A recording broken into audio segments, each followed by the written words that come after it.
বালের মতন তো লেবার দিয়েছো, কি করে কাজ হবে? তুমি মিস্ত্রি হয়ে ফাঁকি মারবে আর লেবারতে দোষ দিবে? এটা মেনে নিতে হবে। বাল মেনে নিতে হবে। আমি ইট গেতে ছিলাম, এই সুরে বাচ্চাটা ভেঙে দিয়েছে। কই শুয়োরের বাচ্চা লেবার? তোদের জন্য আমাকে পার্টির কাছে মার খেয়ে মরতে হবে। কি করে কাজ করব? এই লেবার গুলো তো ভালো নাই। কি করে কাজ করবো? মিস্ত্রি তো ভালো নাই। লেবার মিস্ত্রির দোষ দিয়ে কি লাভ? আমাদের কন্ট্রাক্টরই তো ভালো নাই।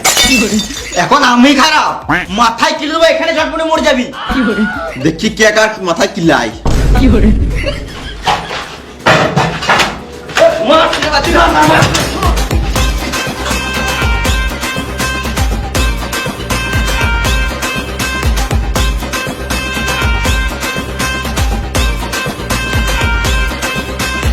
আমি এখানে কাজ করবো না, চেন্নাই পালিয়ে যাবো। বাল করে তোমার কাজ, তুমি আলাদা মিস্ত্রি দেখে আলাদা কাজ করবো না, গান মারাকা। শুয়োরের বাচ্চাগুলো তোদের কার কাজে আসতে হবে না। আমি আর কাজ ধরবো না। এই লেবার মিস্ত্রি নিয়ে কাজ করা যাবে না। আমিও কাল থেকে ড্রেস চেঞ্জ করে ভিক্ষা করবো।